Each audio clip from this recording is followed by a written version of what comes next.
రామోజీరావు గారు నాకు ఎప్పుడు ఒక వ్యక్తిగా కనిపించరు. ఆయన ఒక వ్యవస్థగా, ఒక సంస్థగా, ఒక చరిత్రగా నాకు అనిపిస్తుంటారు. ఆయన స్వయం కృషితో ఒక మహాశక్తిగా ఎదిగినటువంటి మేరు పర్వతం, ఎవరికి తలవంచన మేరు పర్వతం ఈ రోజున నేల కురిగింది అనేది జీర్ణించుకోలేని సత్యం. మనసు కలిచివేస్తుంది. ఎందుకంటే ఈ మధ్య మొన్న 14వ తారీఖున స్టార్ హాస్పిటల్లో నా షూటింగ్ జరుగుతుంది.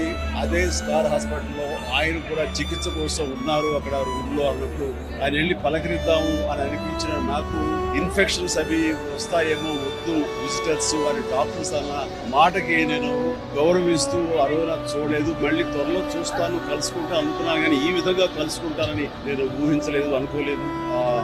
నిజంగా చాలా దురదృష్టం. అలాంటి వాళ్ళు ఇంటి పెద్దని ఆ సినిమాకి సంబంధించి దిగిపోయేవాళ్ళు. బట్ ఇది కేవలం ఒక పరిశ్రమ అనే కాదు, ఇది యావత్ తెలుగు ప్రజలు, 2 రాష్ట్రాల ప్రజలు ఒక గొప్ప వ్యక్తిని, వాళ్ళ మనిషిని కోల్పోయారని